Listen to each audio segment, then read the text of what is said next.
Buenas tardes. Estamos reunidos aquí con el doctor David Rodríguez Pérez, un famoso y muy reconocido cirujano puertorriqueño, quien ha laborado por muchos años en nuestra Escuela de Medicina de la Universidad de Puerto Rico y últimamente, los últimos años, en el Hospital de Veteranos en San Juan. Pretendemos entrevistarlo y resaltar las cosas más importantes que ha realizado en su vida, sus experiencias personales, sus estudios de medicina, su experiencia en resumen como cirujano y su participación en la educación de muchos otros cirujanos en el programa de cirugía de nuestra Escuela de Medicina.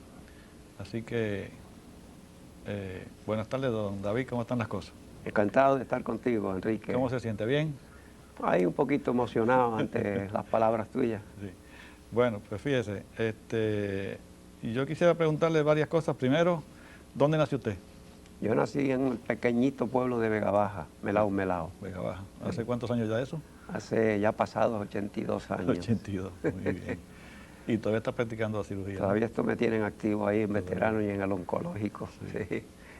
¿Y los estudios primarios, dónde los cursó? En escuelas públicas de Vega Baja. Vega Baja. Sí. ¿Toda su educación fue en el sistema público de Puerto Sistema Rico? público, después en la escuela central de Santurce. En Santurce. Sí. ¿La familia se mudó para acá? Nunca, no. Mi familia vivió toda la vida en Vega Baja. Ajá. Entonces terminó la escuela de la secundaria central en el año 32. Ajá. Ingresé a la Universidad de Puerto Rico. ¿Aquí en Río Piedras? En Río Piedras. Y estudié entonces farmacia, 4 años de farmacia. Ajá. Con especialidades en química, como Ajá. químico farmacéutico. ¿Y cuándo decidió estudiar medicina entonces? Bueno, la decisión de estudiar medicina fue desde muy pequeño, porque yo disecaba los pollos que mataban en casa. O sea, yo tenía una tendencia a ser médico, pero mis padres estaban educando ya a mi hermano mayor en medicina en España. Ese es y Eduardo. Eduardo. Y el que me seguía, Manuel, ya estaba también entró a universidad. Así que éramos 3 en universidad. Al mismo tiempo. Y se suponía que yo, que terminaba farmacia, trabajara para ayudarlos a ellos. Ajá. Y entonces nunca ejerció como farmacéutico, ¿verdad? 27 días. Estuve trabajando con un tío mío en Vega Baja. Sí. Lo que pasa fue que yo trabajaba, me ayudaba en el departamento de química, porque supervisaba laboratorios y me pagaban, creo que era 35 centavos la hora en aquella época. Ajá. Y entonces, 32 por allá, 32. Del 32 al 36, yo terminé en el 36. 36. Y entonces pues yo tocaba en orquesta. Toca piano, ¿no? Piano, sí. Piano. Tocaba los sábados y lo que me ganaba entre lo que hacía en la universidad y lo que hacía con la orquesta, yo me pagué casi la manutención mía de la universidad. ¿Dónde aprendió a tocar piano? En Vega Baja también, con una jovencito. señora muy ancianita que me enseñó a tocar el piano durante los primeros 2 o 3 años. Después de los 3 años ya me metí en orquesta. Con la misma Vega Baja que hicimos orquesta, Pepito Torres, que fundó la orquesta, la primera orquesta que se llamaba la Hot Tune, que se convirtió después en la Siboney. Y entonces el 36, ¿qué pasó después? Bueno, en el 36, tú sabes que fueron las Olimpiadas en Berlín. Sí, correcto. Y la Universidad de Heidelberg ofrecía matrícula gratis por el primer semestre. Los maestros míos, los profesores míos de química y farmacia, me entusiasmaron a que no me quedara trabajando en una farmacia, sino que fuera a estudiar medicina. Y me recomendaron ellos para que me dieran la matrícula esa, y entonces ellos, el mismo manual daba las viviendas de estudiantes que eran muy baratas. Yo hablé con mi padre, con papá, y papá dijo, pues vente, era muy barato, era lo que se iba a gastar, era en todo, alrededor de, en aquella época, $16 al mes. Al mes. Pues no tenía que pagar universidad ni nada, ¿no? Ni hospedaje, nada. Nada. Así que empecé. Pero empecé, como yo llevaba farmacia y eso, solicité al Ministerio del Interior, que es donde se solicita que me acreditaran el primer año y medio. Entonces me acreditaban el primer año y medio si pasaba el segundo año. Y el segundo año era a base de anatomía, fisiología, química, bioquímica, histología. Y como yo había estudiado ya anatomía comparada, porque yo hice la premédica, para que tú vieras que yo siempre pensé que iba a terminar médico. Yo hice mi premédica dentro de farmacia. Sí, cogí todos los créditos de premédica. Y entonces pues cogí con Mrs. Dexter, 2 o 3, la embriología, estudié con ella, la química, la anatomía comparada. Así que yo llevaba ya conocimientos ya de anatomía del mamal, del gato, y embriología. La química, yo tenía una mayoría en química, un major en química, así que para mí se me hizo muy fácil. Y entonces, pues, en anatomía, pues, disequé el cadáver, qué sé yo, 2 veces. Y cuando fui al examen, pues, uno de los cadáveres que había, me tocó a mí. Y el profesor habló el primer órgano que vio, y los exámenes se hacen allí en grupos de 4. Y los muchachos que estaban alemanes conmigo, cuando habló así no sabían, pero como yo lo había disecado, yo le dije, es el uréter cruzando sobre la ilíaca. Yo le dije, ese es el uréter que está cruzando sobre la ilíaca. Entonces yo le añadí, pero recuerde, ellos no saben eso, pero es que yo disequé este cadáver, este es el profesor. Y se echó a reír y le hizo otras preguntas a ellos. Entonces, pero cuando usted fue a Alemania, usted no sabe nada de alemán, ¿no? No, yo tuve que estudiar alemán, cogí el curso de alemán, que son bien intensivos, todo es alemán, alemán, alemán, 6 semanas, bien intensivos en la universidad. Y entonces me pusieron el Auslandsabteilung, el departamento extranjero, me puso a vivir con un alemán. Así que yo estaba hablando alemán todo el día. Y así es como único se puede aprender el idioma. Entonces, después que pasó el segundo año, le acreditaron 1 año y medio. No, yo antes, porque cogí los exámenes del año. Porque como yo quería que me dieran las matrículas, me siguieran dando las matrículas, y pasé todas las asignaturas con muy buena nota, y entonces unos muchachos suramericanos me aconsejaron que solicitara entonces una beca de Humboldt que le daban a suramericanos. Con eso. Yo la solicité y ese año, en el 37 para el 38, yo llegué en el 36, al 37 ya, me otorgaron la beca de Humboldt. Y yo estudié con una beca de Humboldt después. Así que no tuve que pagar nunca la universidad.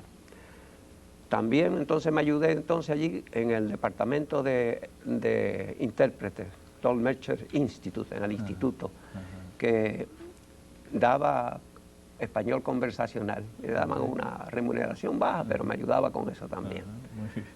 Y después ya en el último año ya me quedé ayudando en anatomía los inviernos por la tarde, y por la mañana hacía clínicas de medicina, y así me economizaba el almuerzo y después me pagaban la asistencia en anatomía. ¿Cuánto le tomó completar la medicina ya? La medicina se hace en Alemania en 11 semestres, pero yo la hice en 8 semestres, 4 años. 4 años. Sí. Por eso, porque me economicé 1 año y medio. Entonces terminó cuando, el 40. Yo terminé el 10 de agosto de 1940. 40, terminó la medicina. Y el Staatsexamen, el examen del Estado de Alemania. Entonces me quedé trabajando. Allá. Sí, y mientras trabajaba, escribí la tesis para hacer el doctorado. Porque como aquí en América se requiere el doctorado, pero allá para hacer el doctorado uno tiene que hacer una investigación y una tesis, que la tiene que discutir con 3 profesores. Eso lo hizo entonces después del 40, después de agosto Sí, del 40. después del 40, después de agosto del 40. Entonces discutí mi tesis y me otorgaron mi tesis. Eso fue en febrero de 1941 ya. Seguí trabajando hasta que el pasaporte mío había que renovarlo el 7 de julio de 1941. El 5 de julio tuve que salir entonces a Suiza a renovarlo, porque ya los consulados en Alemania los habían cerrado. Ya había empezado la guerra, ¿verdad? Empezó en el 39, el 3 de septiembre de 1939. Yo viví todo eso. Sí. Sí. Entonces tuvo que ir a Suiza para renovar. Y allí me dieron 30 pasaporte. días para salir de Europa. No pudo volver a No pude Alemania. volver. No pudo volver a No pude volver. Alemania. Sí. Así fue eso. Entonces tuvo que ser apresuradamente. No Fue terrible. No fue calmadamente. No, estuve en trenes, ¿sabes, María? Eso fue terrible, terrible. ¿Y cómo le fue durante ese año, 2 años, 39 al 41, que había guerra, usted siendo ciudadano americano, ¿no? Allá? Sí. ¿Cómo eran las relaciones con los alemanes? ¿Cómo lo veían? ¿Cómo lo trataban? Yo como los últimos semestres que uno hace el doctorado tiene que hacerlo en el mismo sitio, en la misma universidad. Ajá. Y yo tenía muy buenos amigos allí. Y eran de la SS y de la SA, porque todos estaban organizados. Sí. Y yo no tuve nunca un disgusto con ellos. Y me querían mucho, me defendieron mucho. Y uno de ellos, un gran amigo mío, que yo cuando voy a su casa, cuando voy a Alemania, Walter Fuhl me aconsejó que recogiera los bártulos y me viniera. Y regresara. Sí, venía para acá, regresar a Puerto Rico. Pero básicamente decía, pues no podía predecir el resultado de la queja, ¿no? ¿Sería por eso? ¿O porque temía por su seguridad o algo pasaba? Porque es que los extranjeros se veían con mucha simpatía en Alemania. Ajá, en esa época, particularmente en la queja, sí. A mí ellos me querían muchísimo y no querían. A mí me costó trabajo salir de Alemania en la frontera porque averiguaron que yo estaba trabajando ya en un hospital católico en Karlsruhe, Neues Vicentius Krankenhaus, que es un hospital de las hermanitas de San Vicente, Vicentius, San Vicente. Y me dijeron, mire, pero si usted está bien en Alemania, usted está trabajando. Yo estaba trabajando, imagínate que en ese hospital éramos un holandés, un prisionero francés, Daniel Criqui, que estaba conmigo, y yo en el departamento de cirugía. Y el profesor, era un señor mayor que lo habían activado. ¿Prisionero francés, dice? ¿Había un Sí, tuve a un compañero ahí en ese hospital, Daniel Criqui, buen muchacho, no he sabido más de él. Y en el departamento de ginecología estaba otro amigo mío, un catalán, que murió, bendito. Así es que en ese hospital católico, pues, estábamos casi todos extranjeros. Y no querían que saliera, no querían que me fuera. ¿Eso era el mismo Heidelberg? No, eso es muy cerca de Heidelberg. Karlsruhe es una ciudad muy industrial, peligrosa, porque es un entronque de trenes, de cruce de trenes, y era peligrosísimo. Y la bombardearon muy fuerte. Sabrá Dios si no hubiera salido yo de allí. ¿Qué edad te tenía para esa época? Yo tenía 20 y cumplía 25 años. 25. Sí, ya. Sí, ya estaba trabajando, sí. Muy bien. Y entonces, regresó por Suiza. ¿A dónde fue después? De Suiza pasé la Francia no ocupada, que estaba mucho, es con vestido civil. Sí. Y llegué entonces a Barcelona, a la casa del amigo mío, que estaba conmigo en Karlsruhe. Y me estaban esperando. Allí estuve un par de días, 2, 3 días. Y ahí fui a Madrid, donde tenía familia. Me quedé en la casa de la familia. Y de Madrid entonces llegué a Lisboa a coger el barco, que era el United States, o sea, el América antes. Salí con todos los consulados europeos. Salimos ahí, 4.000 personas. Era como una lata de sardinas veníamos. Sí, incómodo. Bien incómodo. ¿Eso tardó cuánto llegar acá? Eso tardó como 8 o 9 días hasta Nueva York. A Nueva York, sí. Entonces de Nueva York en un barco de la Bullin Solar Line a Puerto Rico. Para aquella época todavía no había mucha aviación, ¿verdad? Comercial. Había, pero no había todo, no, como ahora era nunca, como ahora, ni pensarlo, viajar. No. No, los viajes de aviación eran muy escasos. Entonces regresó a Puerto Rico. Ya para aquella época se hablaba de que en el Caribe circulaban submarinos Submarinos alemanes y eso, que sí. hundían algunos barcos de Estados Unidos. Ujú. Ya para esa época, cuando usted Sí, regresó... sí, había sospecha de que había. Ajá. Sí. Y entonces regresó a San Juan, de Nueva York a San Juan. Nueva York a San Juan. ¿Se acuerda del barco?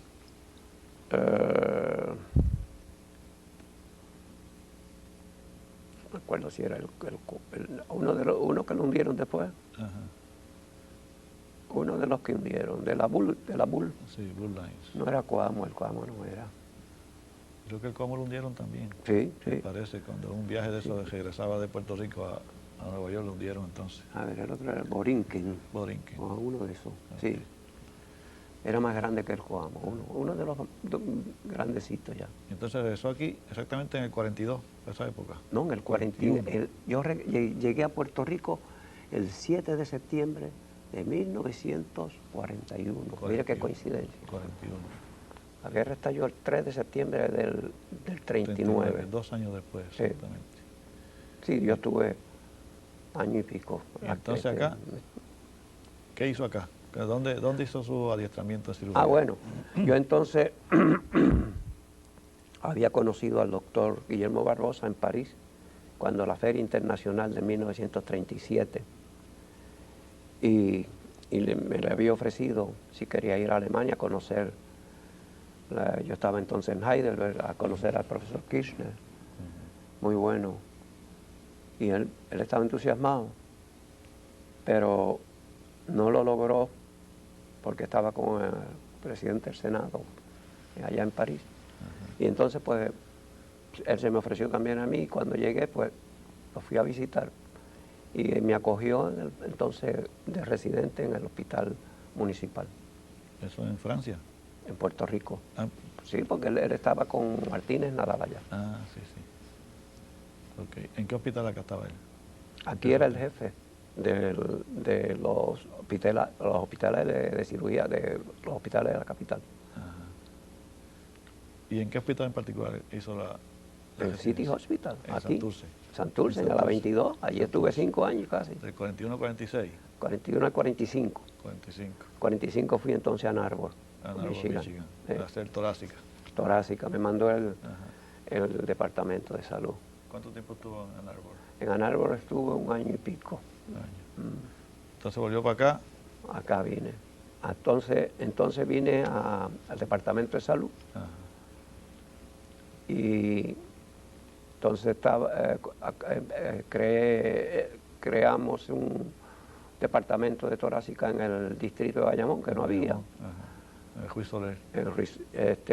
Antes era el distrito de Bayamón. Ajá, ajá. Yo vivía entre los dos, en Ruiz Soler, que tenía una casita, y en Bayamón, que tenía un cuarto allá con los residentes. Ajá. Y entonces iba por la isla, iba a Ponce, iba a Guayama, Mayagüez, a seleccionar casos de cirugía para el sanatorio. Eso era cuando la tuberculosis estaba bien fuerte aquí en Puerto Rico. Cuando había una incidencia de 300 en 100.000. Ajá. Era mucho, una mortalidad horrible. Ajá.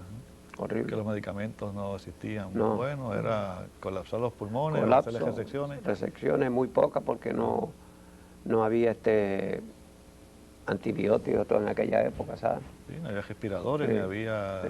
el soporte que tenemos para los pacientes ahora, que se hace un proceso. Era muy grandísimo. dura, era muy duro aquello. Sí. Pero a pesar de eso, pues, yo hacía las resecciones en Bayamón. Ajá. Bayamón hice las primeras resecciones de pulmón y publiqué un caso bien curioso que en aquella época lo llamamos mixed tumorosdilón, Ajá. que era un adenoma de los adenomas pulmonares, que hoy tú los conoces ya, los carcinoides,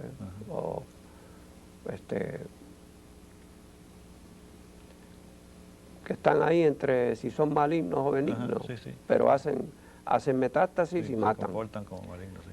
Matan. Sí. Hay muchos, yo tengo muchos casos que viven allá más de 30 años. Pero allí también hacía esófago, hacía estómago, Bueno, hacía el esófago sí. hacía cualquier cosa, ¿no? El esófago sí, el esófago era muy. Yo hacía un esófago en Bayamón, Sí. un esófago en el universitario y un esófago en la liga Sí. contra el cáncer muchas Ajá, veces, sí, 3 en esófagos en una Santurce, semana. sí. Era la incidencia era muy alta. Sí, de cáncer de esófago. Y yo les preguntaba sobre la dieta a los pacientes y me dio con que yo no sé si tú te acuerdas de la manía mía de que había que comer crudo. Ajá. Y es que por lo general el puertorriqueño no comía nada crudo, todo era cocinado, caliente. Ajá. El desayuno era el puyazo ese caliente a las 4 a las 5 de la mañana. Ajá. Entonces a las 8 era el café con leche de poti, Ajá. Sí. pan con mantequilla, no se comía fruta, no se comía los jugos ni nada de eso. Al almuerzo era muy corriente aquello de la vianda con bacalao. A las 4 el café otra vez, y a las 5:30, a las 6 era el arroz habichuela, arroz con grano, arroz con garbanzo. Sí.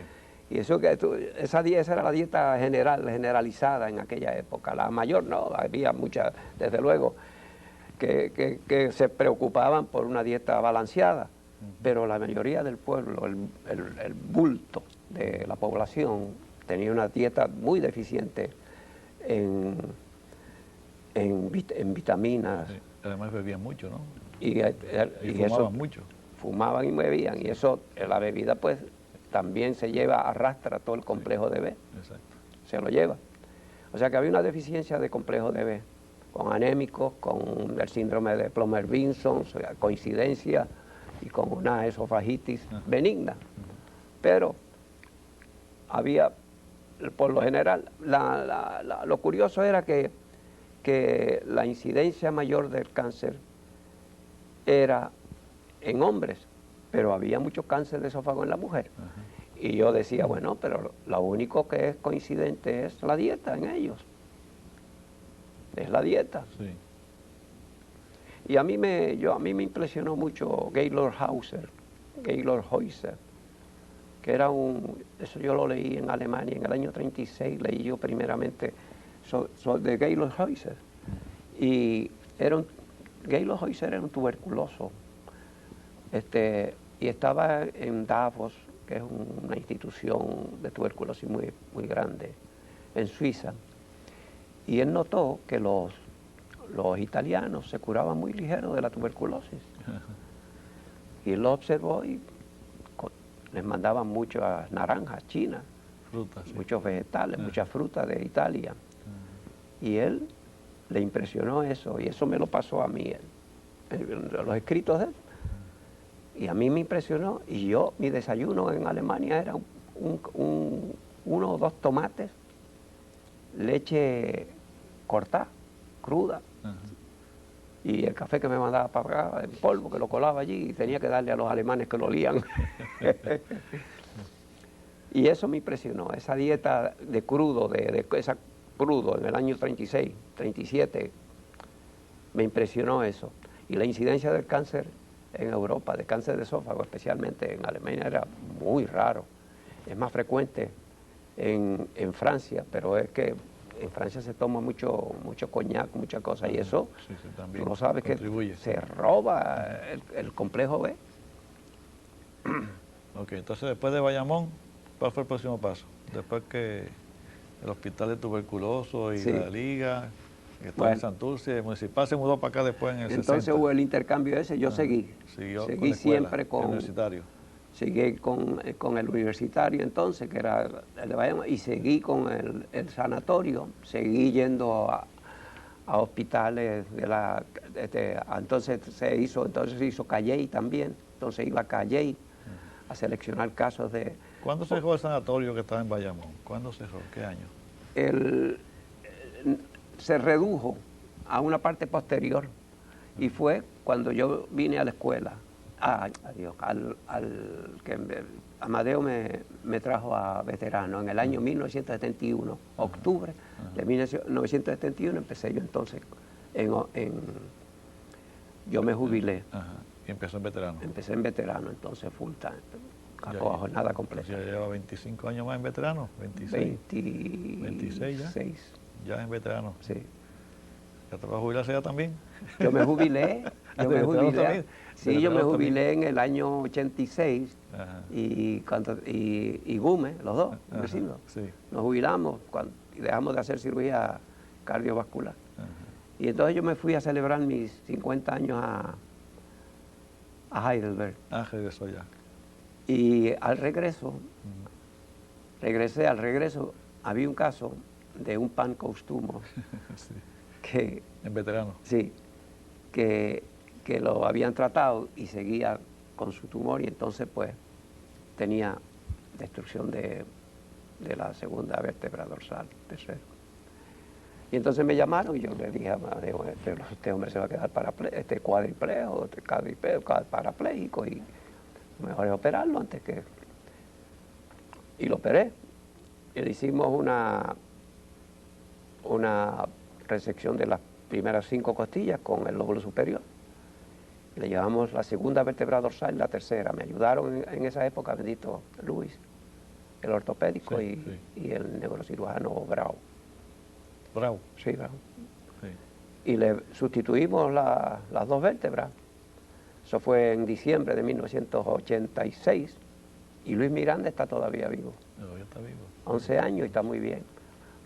Cuando yo lo operé estaba pesando como 78, 79 libras, pesa 119. Él es de Arecibo. Es un éxito. ¿Y cómo fue su evolución a cirugía cardiovascular? Porque usted posiblemente es uno de los cirujanos más completos, más versátiles, que opera cualquier cosa. Sí, Desde bueno. cirugía general, hernia, y vesícula, y corazón, y esófago, Sí. y pulmón y todo, que quedan pocos en Puerto Rico con esas habilidades tan generales. Muchas gracias, no, se aprende mucho. No, lo que pasa es lo siguiente, que en Michigan, en Ann Arbor, yo estuve en ducto arterioso, ¿verdad? Sí. Y ya empecé a cogerle el gusto a la cuestión cardiovascular.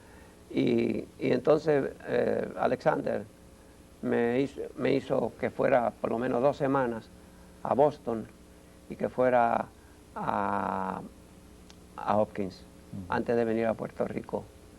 Me dio recomendaciones para Children's Hospital, que estaba Robert Gross, Ajá, sí. que estaba haciendo los ductos y todo esto, ¿verdad? Pediátrica, sí. Sí. Y entonces fui a ver a Blaylock. Alfred Blaylock. Sí, fui a ver a Blaylock, que estaba haciendo la tetralogía. Ajá, sí, de sí. Blaylock Taussig. Ajá. Sí.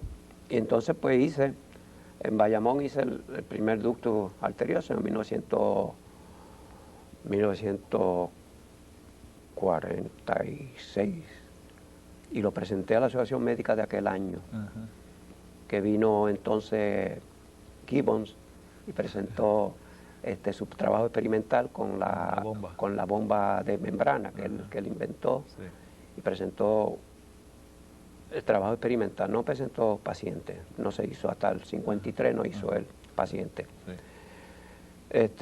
Pero entonces el año 51 pasé por Filadelfia, estuve con Bailey. Y entonces vine a Puerto Rico, hice las primeras 5 mitrales con la uña. Ajá, sí. Hidrataciones. Y entonces pues con Bailey necesitaba un hombre y yo le recomendé a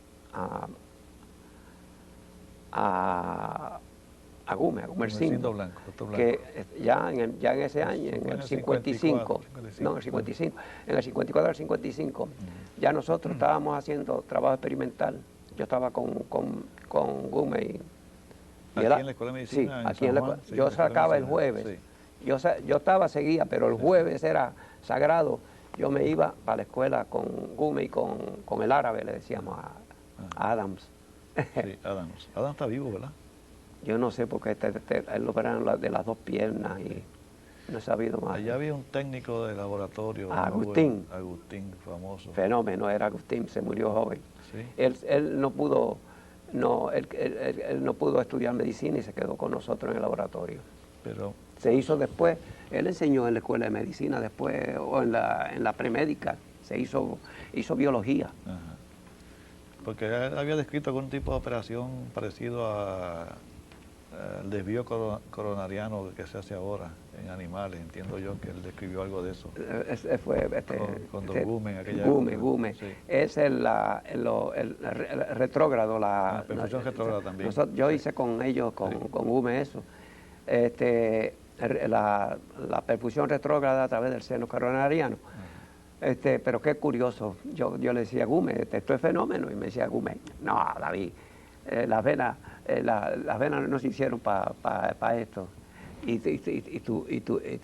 Gume tuvo muchísimo éxito con esto, Sí. mucho éxito, y eso quedó en un sueño, ¿verdad? Pero Y recientemente si, se tuvo. hombre, si no se hace ahora, sí, es una maravilla. Ahora recientemente se operó Manuel y se le puso retrógrada. A las 4 tenía 4 tapones y lo toleró eso muy bien. Con la retrógrada muy bien. Cuando usted regresó, el jefe de cirugía era el doctor José Noya Benítez, ¿no? En Santurce, cuando usted volvió. Sí.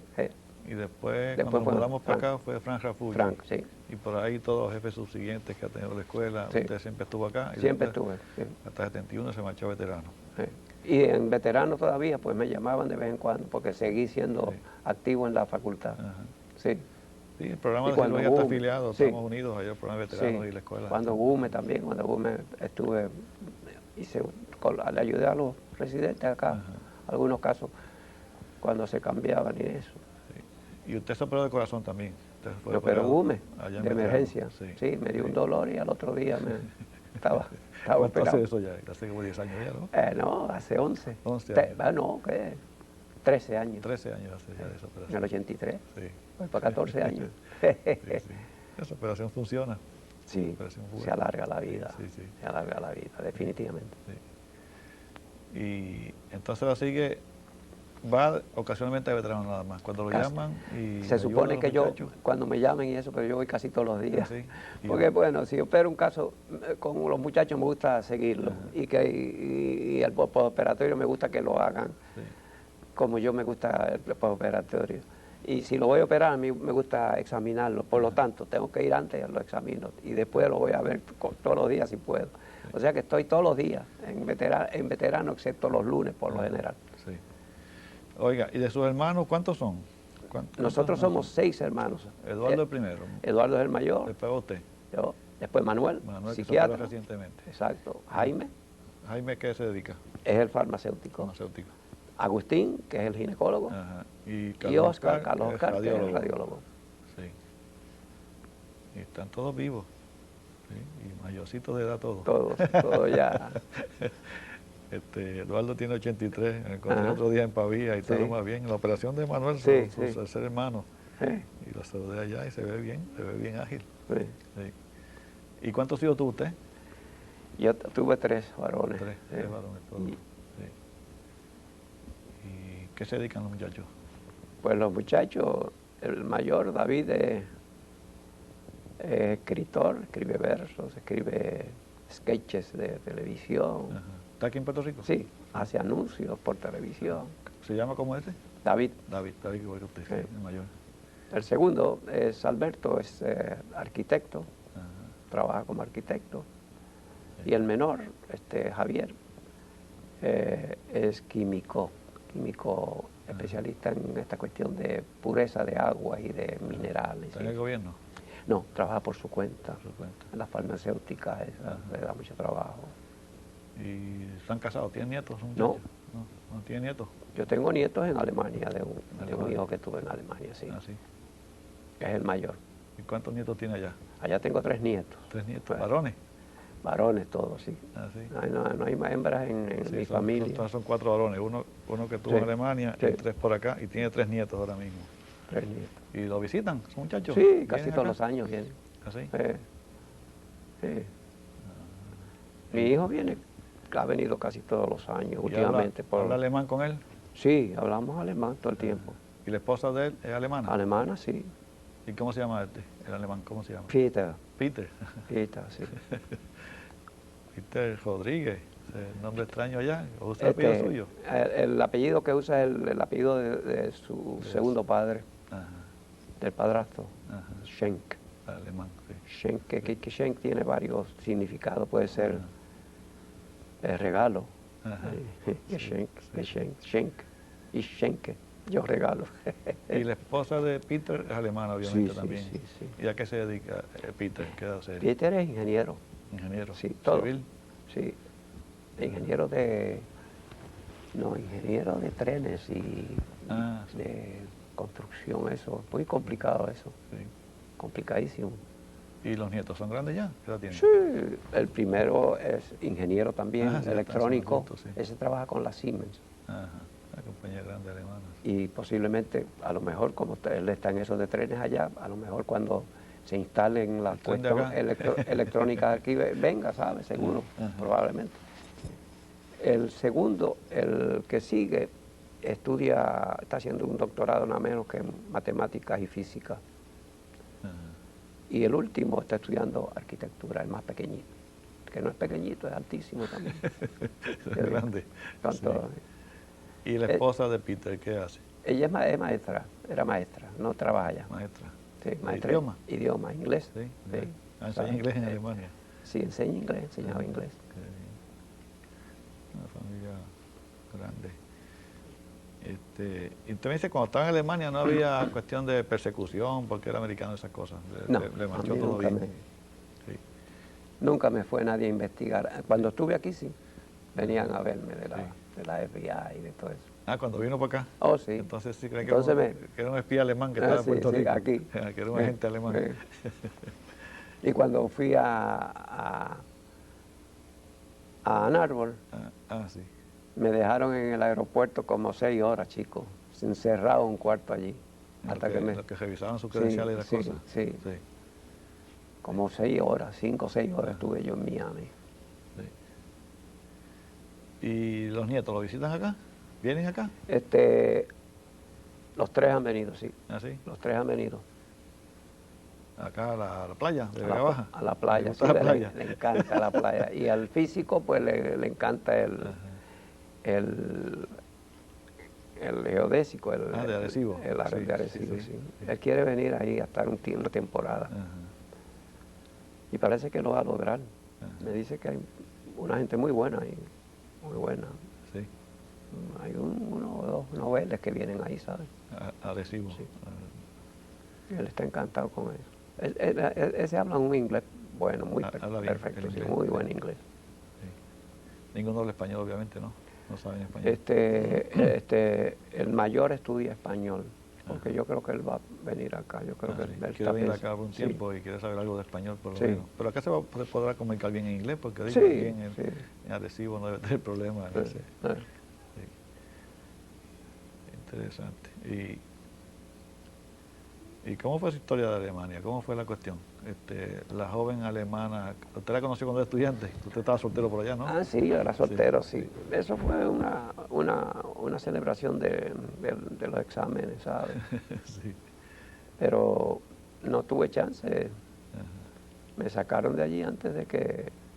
Usted no estuvo, Cuando- cuando él nació usted no estaba allá ya. Sí, Ah. unos días. Unos días nada Él más. nació, yo estaba allá, yo no estaba en Heidelberg, yo estaba en Karlsruhe. Nació el 30 de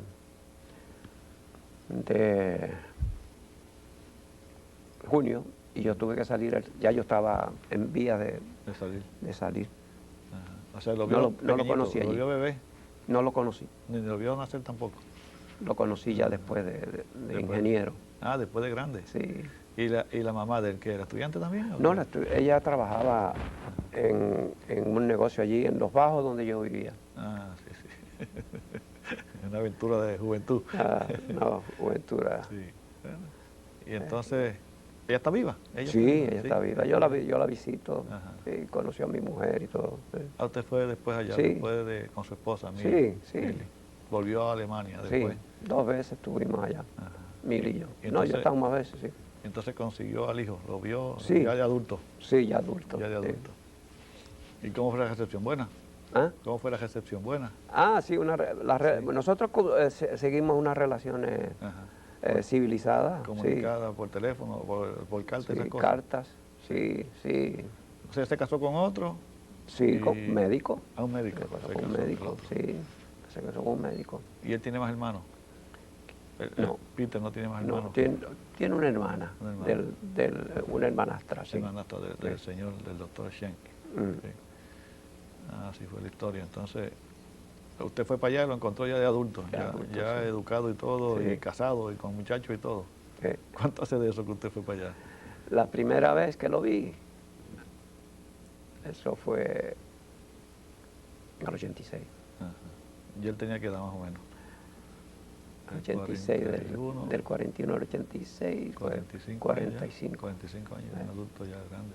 Sí, Y trabajaba ya. sí. Sí. Y entonces, y de ahí en adelante ya han venido acá Sí. con su familia, con sus muchachos. Especialmente después que se arregló la cuestión, porque ellos están en la parte rusa. Ah, del este. Estuvieron en el este un tiempo. Sí, sí. Cuando cayó el muro de Berlín, entonces hace como 7 años, Sí. Entonces fue que vinieron, se reunieron. sí, mayormente, casi todos los años. O yo voy allá o ellos vienen acá. Pero el muro cayó hace como 7 años. ¿Ya usted los había contactado otra vez o no? ¿En la Alemania del Este o no? Sí, pero no nos pudimos ver. No se podían ver. Pues sabía que estaba por allá en otro lado, que no estaba en Sí, Alemania. sí, no, yo lo sabía, pero lo sabía. nos comunicábamos y todo, nos Ajá. escribíamos, pero Ajá. vernos, No, no se podía porque estaban ellos allá. Entonces cuando cayó el muro, No. entonces fue que se pudieron reunir. para uno ir allí, para un extranjero, entrar a esa zona era Ajá. muy duro, muy difícil. Había que estar llenando unos papeles, era entrar y salir, Ujú. no se podía quedar, Ajá. es una lata. Sí. Muy, Ahora, le ahora hacían, que cayó el muro, por lo menos está Sí. reunificada Sí, Alemania. sí. Y usted ha vuelto allá a Heidelberg, me Sí, dice. sí. ¿Y la ciudad está progresista, muy cambiada o cómo está? Muy cambiado Sí, eso, muy sí, diferente. mucha gente, ya no es aquella ciudad Sí, del 40 y pico. estudiantil, Ajá. ¿entiendes? Yo estuve en Heidelberg en el 75, en un viaje Sí. de excursión, y fui a Heidelberg, me acordé de usted, que usted había estudiado allí, y ayudaba con los hijos míos, y la esposa y todo el mundo. Es una ciudad muy Interesante, romántica, sí, sí, sí, bien interesante, romántica. sí. En tiempo de estudiantes, muy calmada. Ajá, sí. El tiempo que van toda la No gente era aquí. una ciudad grandísima, era No, una no, ciudad no, pequeña, no, sí, se pero... camina a sí. pie toda. Ajá, exacto. Pues yo por lo menos yo caminaba, iba de la ciudad vieja a la ciudad nueva. Ajá. Muy bien. Entonces acá, ellos han venido ¿cuántas veces los muchachos alemanes? Que adiante, como 3 o 4 veces ya han venido Sí. acá. Y se comunican con usted en alemán, obviamente, ¿no? Sí. Porque usted habla alemán todavía. Sí, sí. Y con la demás familia, ¿en inglés? En inglés, sí. La señora que enseña inglés Sí. es la esposa de Sí. Peter. Y Peter habla Habla, un poquito no, inglés sí, también. también. también. Y Entonces, los muchachos hablan inglés. sí. Y el mayor que está estudiando español. ¿Y usted sigue viviendo en Vega Baja? No, yo vivo acá en No, aquí sí, en Caparra. Caparra. Sus Sí, órdenes. sí. Sí, yo sé dónde es. Y está por ahí cerquita. Milly murió ¿cuánto hace? 3 años. 3 años ya. Y 4 y 8 meses. 8 meses. Sí. 8 meses. Parece que fue ayer. Sí. Qué cosa. Sí. Sí. Es verdad. No pasa. El tiempo ese no ha pasado Ah. para mí. Poco a poco uno se adapta, pero siempre se siente mucho. Entonces sigue activo. Interesante que sigue activo, sigue trabajando. Si me hubiera muerto, si no hubiera. Sí, Sí, tiene me que hubiera seguir, muerto. tiene que sí, seguir sí. luchando y Se deprime, la y- depresión es horrible. trabajando continuamente, porque uno se entretiene, no se puede uno... El peor peligro es retirarse. Es cucar la muerte, A ¿verdad? menos que tenga un hobby bien grande, que usted sabe que está haciendo Don Gume ahora, ¿no? Sí, Don Gume está pintando por allá pintando y, está feliz. y escribiendo porque a él le Sí, gusta escribir. Sí, Sí. pero dejó la cirugía, ¿verdad? Que la abandonó para siempre. Oye, muchacho, no Sí, quiere. Como si lo odiara, como si lo odiara. Es que le pasó mal últimamente, ¿sabe? Acá. Sí, La pasó muy mala. sí. Yo lo Él visité. se fue muy triste de Puerto Rico. Él estuvo Ah. ese domingo en casa, lo pasó en casa. Yo lo visité por allá también Sí. en 90, ya hace tiempo. Y yo sé que está en Él San de vez en Antonio. cuando me da una llamadita, hace ya un tiempo que no me llama. Yo no sé si construyó la casa, porque se tenía que mudar del apartamento. Sí, Tú lo viste, apartamento muy bonito, sí, yo lo visité en ese apartamento. dominaba Sí, aquello sí, allí. Sí, bien lindo. Él quería que me fuera allá Un tiempo. un tiempito con él allá. Ajá. Bueno, yo lo quiero mucho, hombre. Bueno, otra persona, sí, Eh, Y entonces acá en la escuela, prácticamente casi todos los cirujanos de Puerto Rico pasaron por sus manos como discípulos, ¿verdad? Sí, mucho de Todos los ellos. que están practicando básicamente Sí, yo los quiero mucho. en San Juan. Ellos, sí.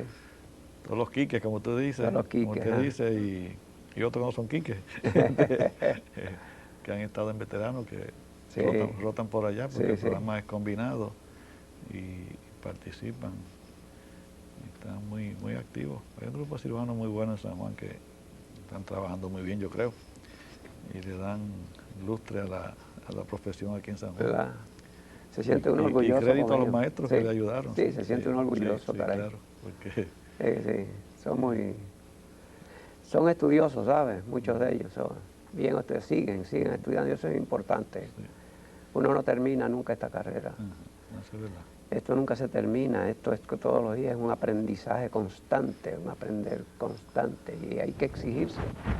El día que uno se deja de exigir, el día que uno se deja de aprender, el día que uno deja de tener ilusiones, de tener sueños, ya mejor es que se vaya. Y hay que mantenerse al día de los cambios, no solo técnicos, sino de la parte de proveer los servicios, Ajá. la logística de cómo dar los servicios. Sí. Porque usted sabe que usted viene de un sistema, cuando usted llegó a Puerto Rico, el sistema que existía aquí, Ujú. que ahora se está cambiando, ¿no? Era el sistema público, que es un sistema básicamente socialista, ¿no? Sí, sí. Porque era un servicio a la población pobre, que era Pobre, muchísima y todavía sigue siendo Mucho, mucha, ¿no? mucho.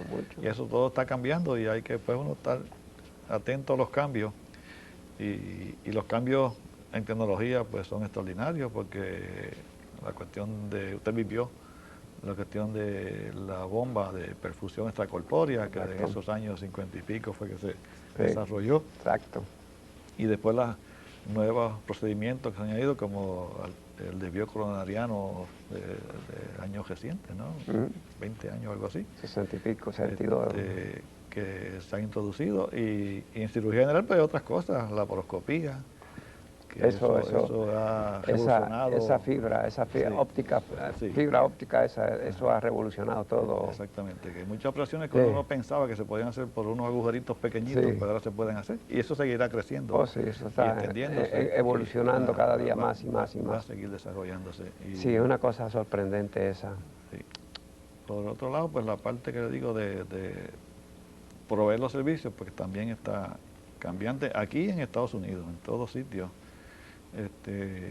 Y la cuestión de la privatización, que es un concepto que está corriendo por todo el mundo.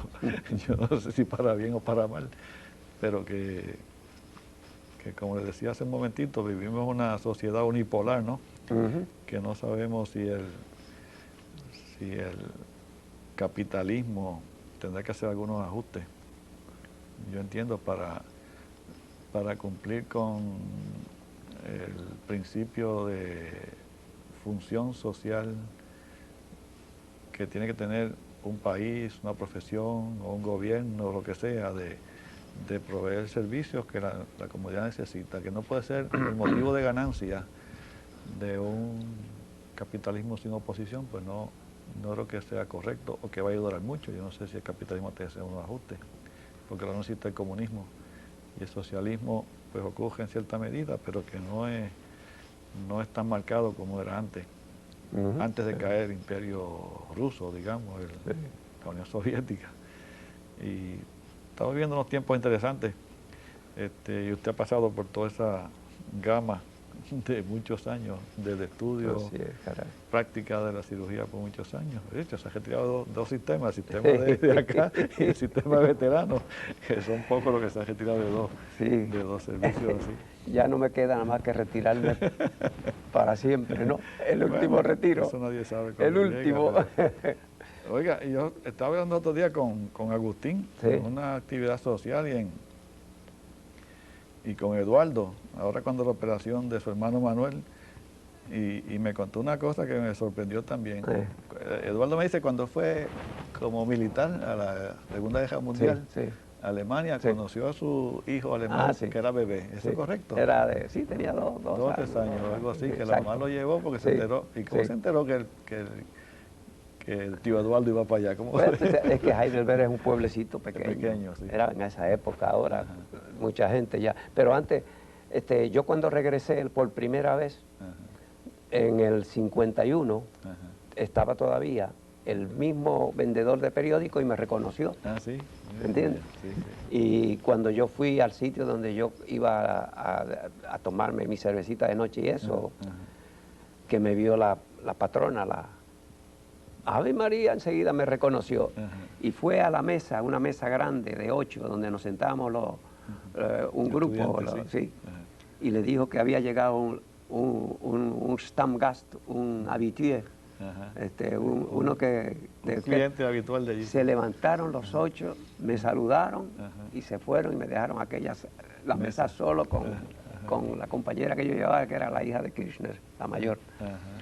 Me han dejado solo allí. Sí. Yo le di las gracias, bendito.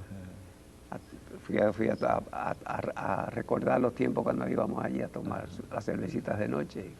Una historia bien bonita esa, sí, de... Ese respeto, esa cosa, esa tradición, eso... ¿Heidelberg no estuvo muy afectado por la guerra? No. Destrucción no hubo en Heidelberg.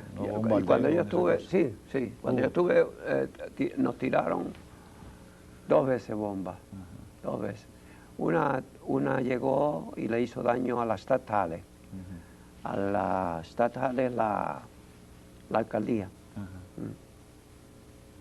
Pero las otras no hicieron nada. Eran bombas muy pequeñas, muy pequeñas. Sí, pero esa cuestión social que tú dijiste, eso es importantísimo. Yo recuerdo que Johann Gottlieb Fichte,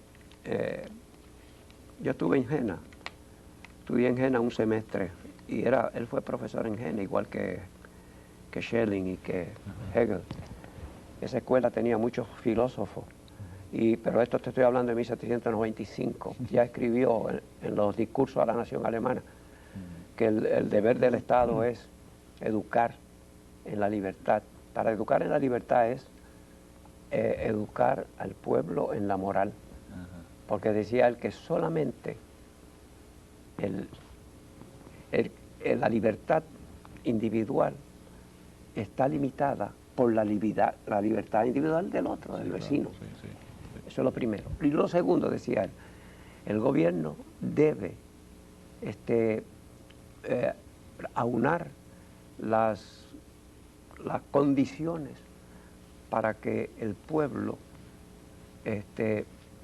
pueda trabajar de manera que llegue a vivir una vida holgada. Plena y holgada. Holgada. Sí. De buena cómoda, calidad de vida. Sí. Cómoda, una vida cómoda, dice en alemán. Sí. Esos 2 principios, eso está en el tercer discurso de la nación alemana. Y lo escribió cuando estaba en Jena. Jena me gustó mucho cuando estudié allí. Cuando usted estuvo en Alemania, yo he escuchado y he leído unos libros recientemente de que Alemania en una época tuvo interés en tomar alguna isla del Caribe, Puerto Rico, decía hasta Culebra o Vieques, para tener un enclave acá en el Caribe, desde temprano en este siglo, 20 y 30, en la eventualidad que tuviera que tener una lucha con Estados Unidos. Parece que se anticipaba que iba a haber problemas políticos entre Europa y Estados Unidos, o Alemania y los países vecinos, ¿no? ¿Usted escuchó algo de eso o sabía algo de eso? De si Alemania quería tener algún sitio, alguna base operacional en el Caribe. No, yo lo único que te recuerdo, así los tiempos de Hitler, era la cuestión de las colonias alemanas en África. Pero en América nunca, nunca. En América nunca. Tú sabes que, yo no sé, pero América para los americanos, pero realmente es América para los Estados Unidos, porque fue Monroe, ¿no? El que estableció esta doctrina. Y tú ves, por ejemplo, tú lees el Times y los problemas de América son lo que están escribiendo el Times, no son los problemas de América, sino los problemas de Estados Unidos. Hasta el último Times habla de la cuestión de que las drogas no se están tratando en América como se deben tratar. O sea, como que buscar la raíz, que es la enfermedad, no criminalizar el uso de la droga. Pero no dicen en Estados Unidos, sino dicen en América.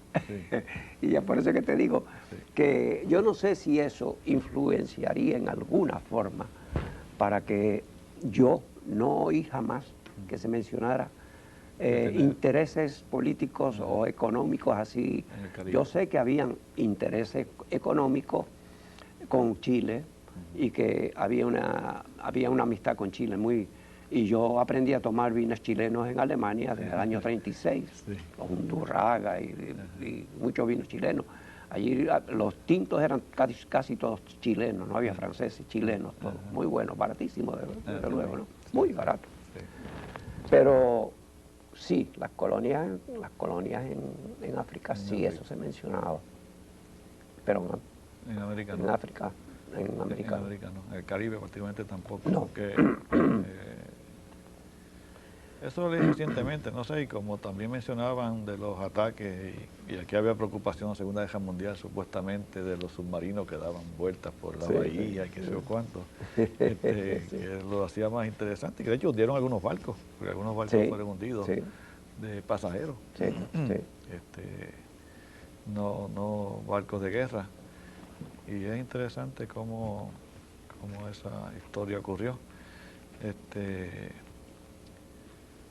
¿Y tiene viajes para Alemania otra vez? ¿Tiene planificado viajar de nuevo o Pues, tranquilo por ahora? tengo obligación más o menos, una obligación moral de ir. Para junio debo ir. ¿Ustedes tienen miedo a los aviones, me dice? Sí, mucho. Mucho. Es más seguro que darse anestesia. Bueno, hay mucho error humano todavía. Eso es verdad, sí. Mucho error humano, fíjate, eso. Ese de Perú que le taparon dicen, el sensor cuando le fueron a limpiar o algo. Y ese el que cayó en los Everglades, eso. Que explotaron los tanques, eso. Hombre, eso. Sí. Ocurren, todos esos errores son humanos, porque la máquina falla, pero es muy extraño. Las máquinas casi nunca fallan. Pero hay mucho error humano. Pero es bien seguro, fíjese, porque usted sabe lo mucho que se viaja. Usted te da 2 minutos en un aeropuerto, de esos bien ocupados como Nueva York o Atlanta, el mismo San Juan, que salen aviones continuamente, uno tras el otro, y eso no paran. Y los que se estrellan son muy poquitos realmente. Así que me pasa que va mucha gente. Y es un accidente bien grande. No es como el automóvil, que matan más, pero es 1 a 1, o 2 a 2. O 3 a 3, pero... ¿Y qué planes tiene ahora para el futuro? ¿Qué va a seguir haciendo o qué va a hacer nuevo? Bueno, para mí, tú sabes, tengo siempre la ilusión de saber y después de comprender mejor las cosas. Para comprender tienes que estar estudiando constantemente. La comprensión es difícil. Uno puede saber mucho y comprender poco. Y yo estudio todos los días, no puedo quedarme sin estudiar. Lee algo todos los días. Sí. Y estudio filosofía. Realmente me gusta estudiar filosofía porque hay quien dice que según se cultivan los músculos mediante el ejercicio y se cultiva la tonicidad, así se debe cultivar también el intelecto, el cerebro. El cerebro exige ejercicio. Y el mejor ejercicio es el pensar. Correcto. El pensar, el razonar. Y nosotros somos hijos de la razón. De 1596, cuando nació Descartes, para acá, yo creo que yo te admiro porque tú eres uno de los que pertenece a esa escuela descartiana, ¿sabes? Cartiana. ¿Cómo lo descubrió? ¿Cómo? Yo te conozco a ti desde hace, 40 y pico años. Sí, verdad. Sí, señor. Ese señor tiene un escrito muy bueno. Y uno es mantenerse por el centro. Eso me impresionó cuando yo fui a la Universidad de Puerto Rico, los escritos de René Descartes. Muy interesante. Tú eres cartiano, yo sé. Por tu manera de escribir, por tu manera de expresarte, bueno, yo te conozco. te conozco, eres cartiano, eres una persona que razona y eres razonable en tus maneras de ver las cosas. O sea que para mí no hay lugar a dudas, no hay lugar a dudas. ¿Tiene alguna preocupación sobre Puerto Rico en particular? ¿Lo ves que no están buenas, malas, mediocres, sí, yo estoy muy neutrales o cómo? estoy muy preocupado por mi preocupado? patria, porque veo la independencia muy lejana. ¿Usted simpatiza con que Puerto Rico sea libre? Yo soy independentista de corazón. Yo no sé si soy el único en mi casa, porque en casa no discutimos política. Sí. Pero yo siempre fui independentista y no tengo ataduras en la lengua en decir que fui originalmente de Don Pedro, Albizu Campos, cuando estaba en la central, Sí, Santurce, sí. Que allí tuve un gran amigo que tú conociste, a Ricardo Cordero, Sí, el neurocirujano. el neurocirujano, Sí, cómo no. Sí. Que era un inspirado de Don Pedro y de la República Puertorriqueña, de la independencia. En Chile, se estudió en Chile. En Chile, sí. También estudió fuera, sí. Sí.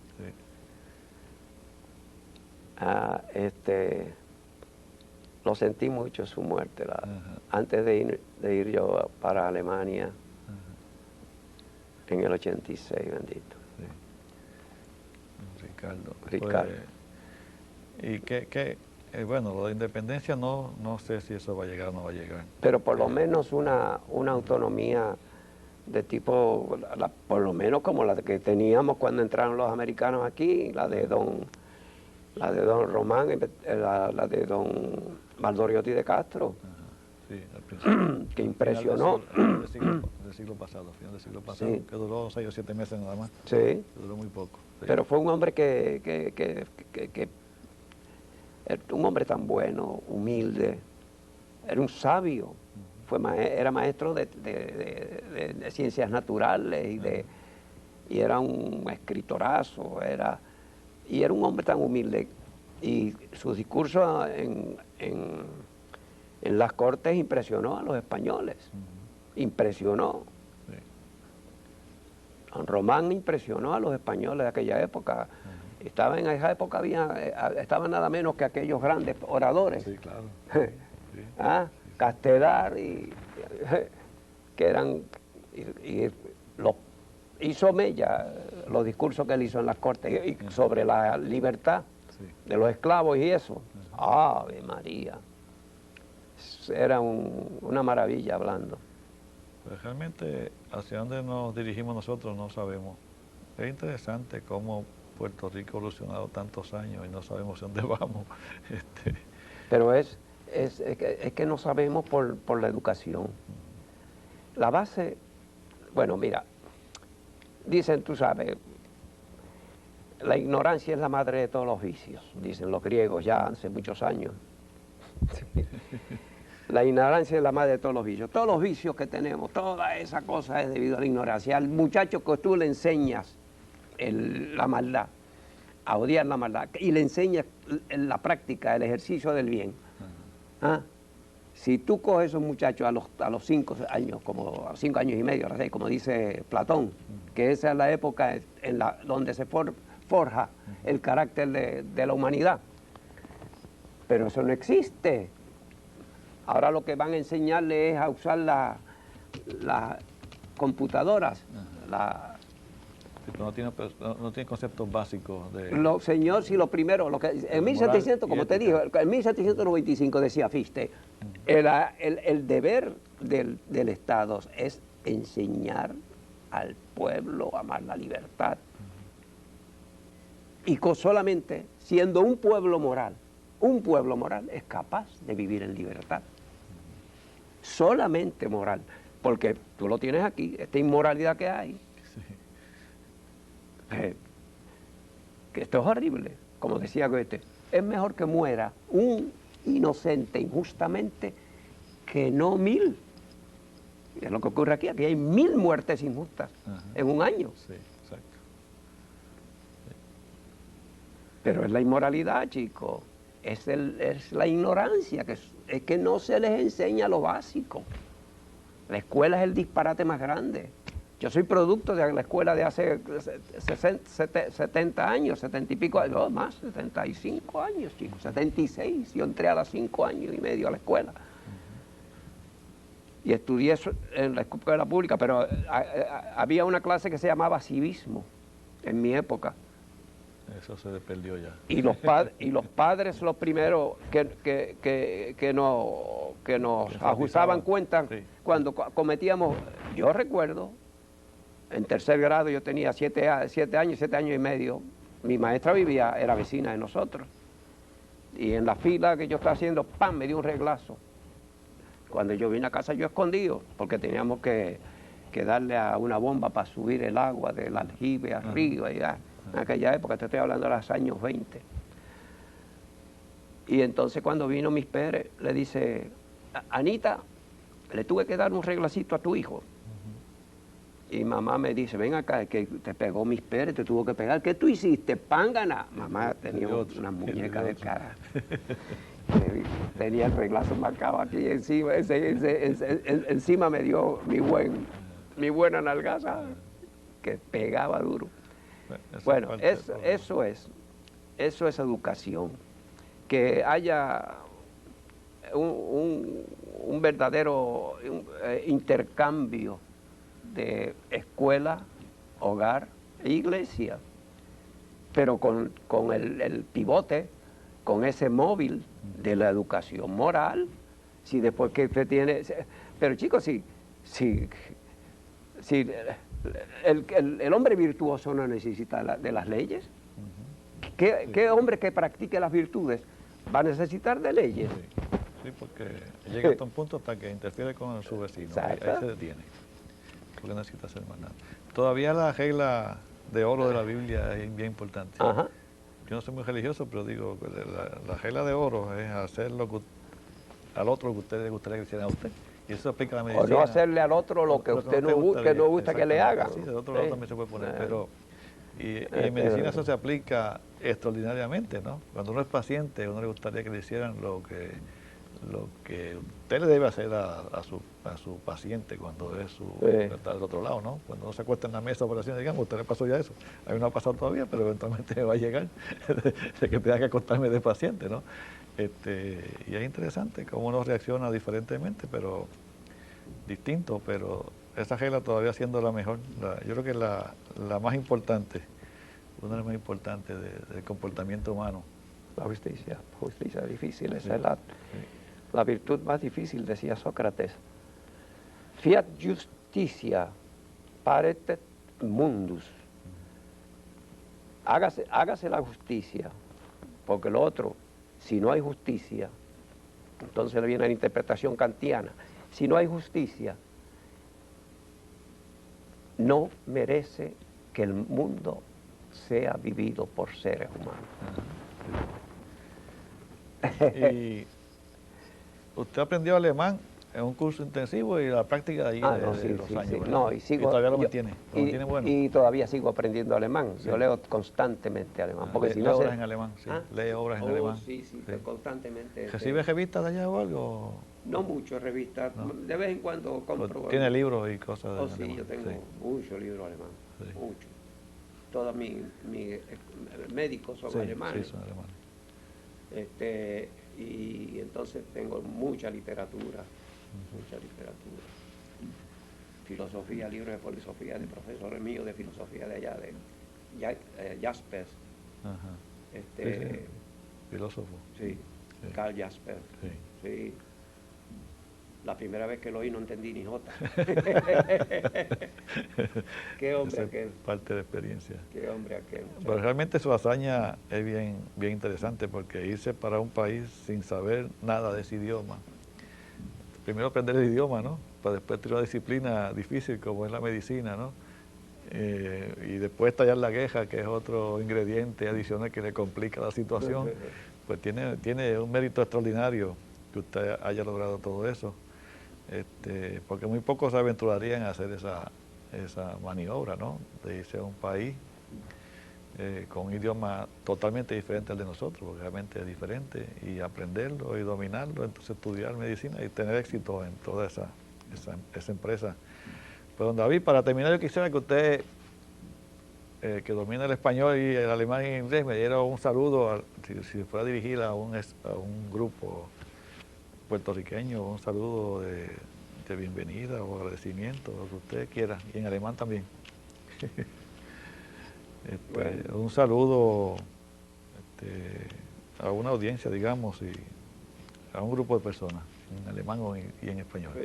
Bueno, para Puerto Rico, chicos, yo quisiera que supieran que yo tengo un sentido de el cumplimiento del deber que me transmitieron en el hogar mis padres. Ajá. Y le estoy muy agradecido a mis padres por eso. Primeramente, sí. Por eso, que hay que cumplir con los deberes.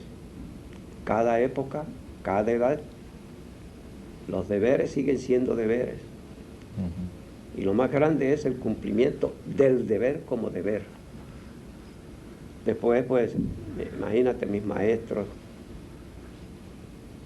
no se me olvidan ninguno de ellos, muertos ya. Que sirvieron de modelo. Sí, bueno, aquella época, qué maestros aquellos, que después fueron amigos y muchos fueron mis pacientes. Ajá. Tuve que operar pacientes. Ajá.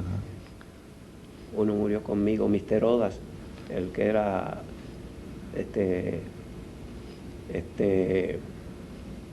principal en la Central High. Bueno, Odas. Ajá.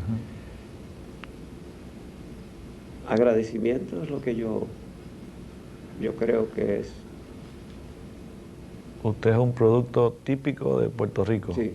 Todos sus estudios aquí, excepto lo que estudió en Alemania, pero regresó a su país y siempre ha participado ayudando a sus congéneres, a su gente de Puerto Rico en el aspecto de salud. Tú mencionaste la Biblia, y qué mejor que eso, que la satisfacción de Cristo, que decía, no vine a ser servido, sino a servir, ¿verdad? Ajá. Yo creo que eso es, y eso es, yo vi eso en casa. Ajá. Yo lo vi, eso de que le gustaba servir, a mamá, papá. Y sigue ese eso es, si uno siente esa satisfacción, pues es lo mejor, es lo más grande que hay. Ajá. Esa satisfacción, esa alegría de servir, de que uno sea de ayuda en algún momento a alguien o a algo. Alguien que está necesitado, ¿verdad? En desventaja. Sí. Sí, yo le agradezco a todos mis compañeros médicos que me han ayudado, mis amigos, que en una u otra forma me han alentado y me han alargado la vida. Sí. Gómez,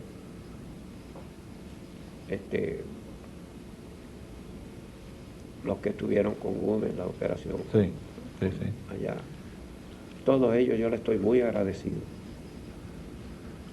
In Deutschland bin ich sehr dankbar für meine Ausbildung als Arzt. Und ich bin sehr dankbar für meinen Freunden in Deutschland und besonders meine kleine Familie, meine Heidelberger Weinarer Familie.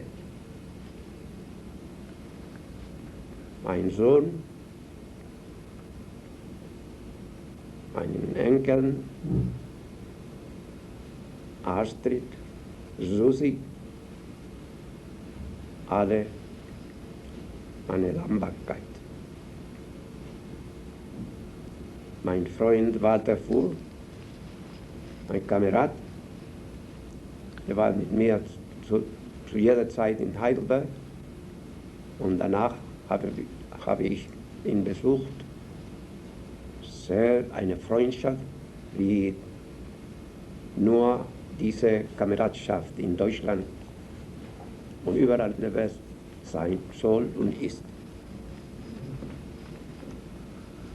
Muy bien. Esa parte no entendí, pero me la dice después. Pues bien, pues gracias, don David, por haber estado por acá con nosotros. El gusto es mío. Ha sido un placer. Tú sabes que yo con usted un ratito. me gustaba estar contigo en Sala Operaciones. Sí, sí, ya lo sé. Ya sé que aprendí Y- muchísimo de usted, así que y estar contigo siempre, las veces que te veo, me da una satisfacción muy grande. pues bien, pues saludos y que tenga Dámele mucho muchos más recuerdos éxito. a tu esposa, Sí, siempre, a ¿sabes? Margarita, Yo sí, cómo siempre no. me acuerdo de ella. Ok. Adiós, sí. Oye, esto fue más de 2 horas. Ah, bueno. Sí.